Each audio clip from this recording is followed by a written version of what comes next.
اسلام آباد کے ایک ریسٹورنٹ میں احسان اقبال سے بدتمیزی کرنے والے خاندان کے فرد اسامہ شیر کا کہنا تھا کہ ہمیں کسی نے دباؤ میں نہیں لیا، ہم اپنی مرضی سے احسان اقبال کے گھر گئے اور معذرت کی۔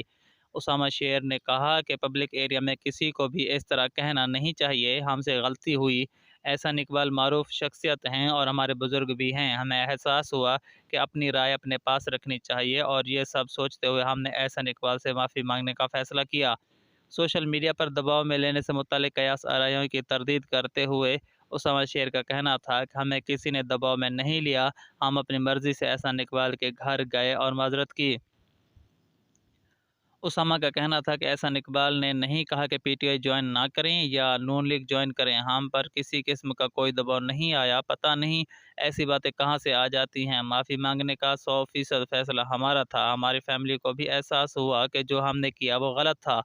واضح ہے کہ پنجاب کے شہر بحرہ میں مسلم لیگ نون کے رہنما اور وفاقی وزیر منصوبہ بندی احسان اقبال کو ایک ریسٹورنٹ میں دیکھ کر وہاں موجود سابق وزیر اعظم عمران خان کے کچھ حامیوں نے لیگی رہنما کے خلاف نعرے بازی شروع کر دی۔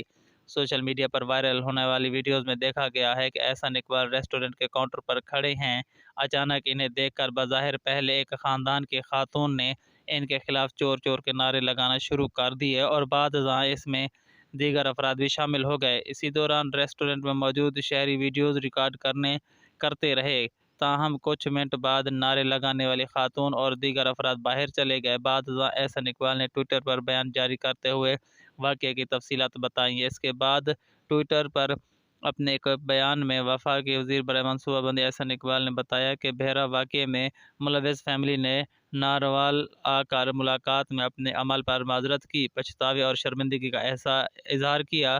میں پہلے ہی ان کے خلاف قانونی چارہ جوئی نہ کرنے کا اعلان کر چکا تھا۔ ہم سب پاکستانی ہیں، ایک دوسرے سے اختلاف کے حق کو نفرت میں تبدیل نہیں کرنا چاہیے اور باہمی احترام قائم رکھنا چاہیے۔